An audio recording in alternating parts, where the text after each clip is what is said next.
Yeah, how is everyone doing? Good, I hope. The Atari Jaguar, I love the Atari Jaguar, even though it was a failure as a console.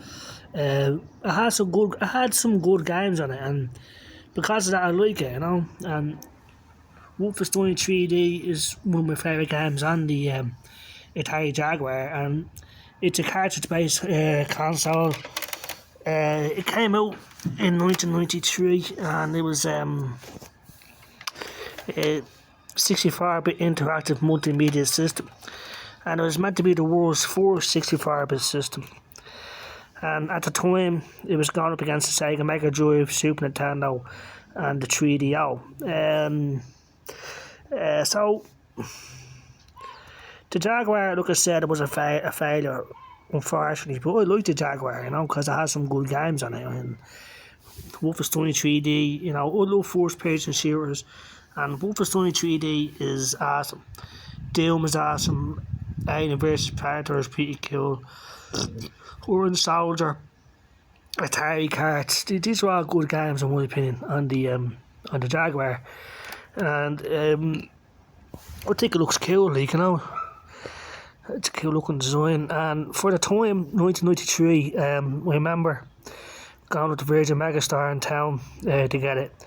And I was expecting the queue, because this is Atari's comeback, because the 7800 came out in 1989. It was a failure. Then we had to wait till 1993 for the Jaguar to come out. Now, has two controller parts, and what's strange about this is it's the same sort of controller parts that they used on the 7800 and on the 7800 and the 2600, but they're opposite.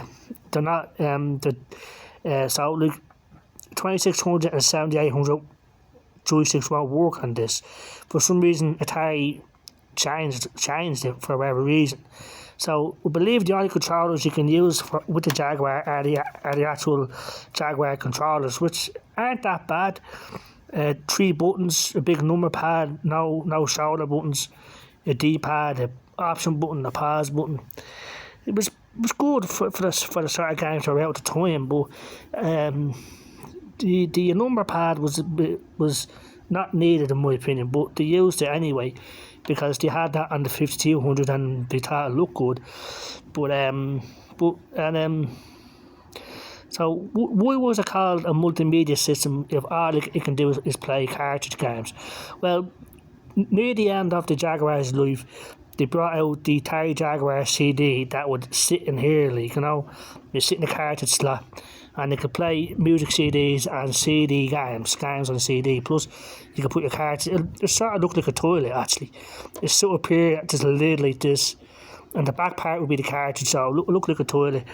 And I never got the Atari Jaguar CD because it was just always too expensive or just unavailable. And there's not many games on the Jaguar CD, so I wasn't particularly interested in getting one. But I couldn't get one even if I wanted to because they're really impossible to get. So like I said, I like my Jaguar even though it was a failure. By the way, I remember going to Virgin Megastore expecting a queue, but there was nobody there, Just walked, because with the Sega Mega Drive and the Super Nintendo, there was a queue, I had to wait at least 15 to 20 minutes before I could actually get to the till and pay for it and leave, So I was expecting the same thing with the Jaguar, because this is Atari, people know who they are, But unfortunately at that time, people knew Atari for the wrong reasons. They knew about all their screw ups with the 7800 and so forth. So everyone had a sort of negative opinion of Atari at the time. Many people didn't care about it because they were having so much fun with the Sega Mega Drive and Super Nintendo. And to be honest with you, so was I. I wasn't expecting Atari to bring out a system, to be honest with you, but they did, and I'm glad they did. So there was no one at the launch of the Atari Jaguar. I walked in, went up to your man and I says, "Do you have an Atari Jaguar?" I was sort of nervous because I didn't see any behind the counter, so I was worried they might be sold out. And he says, "Hold on 1 minute." You had to go into the stock room to get it or something. He brings it out. Here you go. It was in a big black box with Jaguar going across like that, and had two eyes of a Jaguar. It had an American flag in the top right hand corner, because this is the last Atari console to be actually built in America, and Atari made in the USA, Sunny Valley, California. So, it's the last console to be made in America. And in the top right hand corner of the box had an American flag, so it was a big deal for Atari anyway. But look, it says a failure because it just didn't deliver on its promises. Even though it says it's a 64-bit system, most of the games didn't look 64-bit because it was hard to develop games for it. This has a similar situation that the Sega Saturn had, the way it was made. It has too many processors for what it's trying to do. And because of that, it's hard to program for, and people didn't want to put in the effort because everyone had a Sega Mega Drive, everyone had a Super Nintendo. Developers knew how to make games for that, and it was in their interest because millions of people had these consoles, and it was a sure thing that they'd make their money back. With the Jaguar, it's a big risk, a big gamble, and a lot of companies didn't want to take the gamble.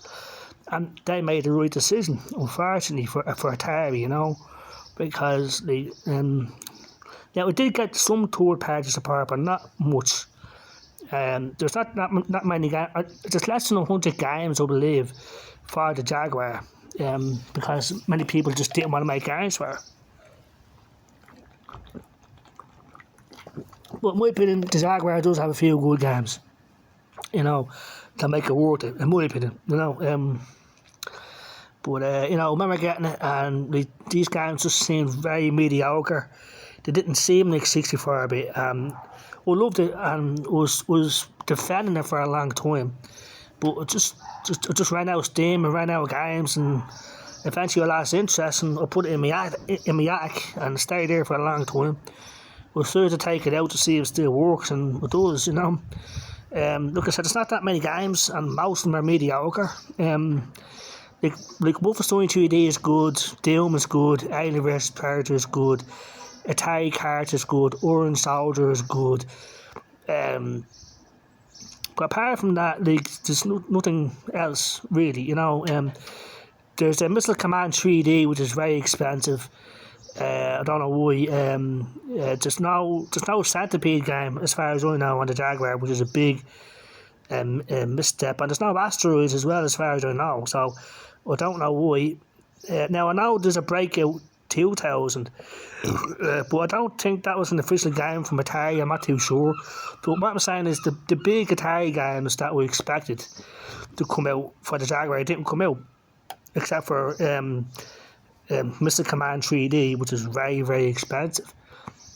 So I don't know, but one thing the Jaguar did start off was 3D gaming. This is where game developers had to learn how to make 3D games because they were forced into that situation. But the Atari started that all off, and if it wasn't for the Atari Jaguar, we wouldn't have better 3D games down the road, in my opinion.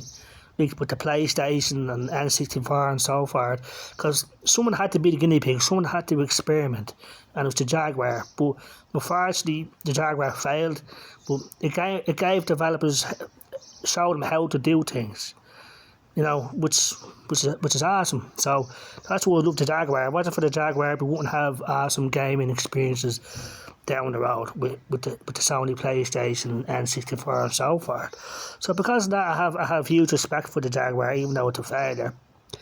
But it is very expensive. I've checked eBay, and the games are very expensive, so I just couldn't recommend it. There's just not enough there to justify the money, in my opinion. But if you can see them for cheap enough, then yeah, get one, because it has a few good games on it. And like Wolfenstein 3D is a good game. There are some good games on it, but most of them are mediocre because these developers were experimenting, trying to figure out how to make a 3D game. and a lot of the times it just didn't work out that well. The games weren't fun, they were complicated and jerky and stuff like that. Bad frame rates and character models looked like rubbish, but they had to start somewhere, and this is where they learned how to do it on the Jaguar.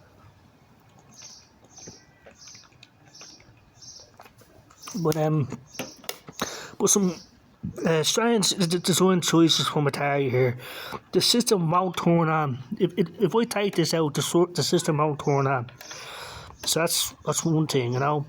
And on the back of the system has RF as standard, but that's where the AV cable goes. But at first I thought, like, why is there a big hole in the back of it?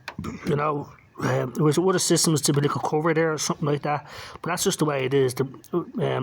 So I had to get AV cables for it, and it looks awesome.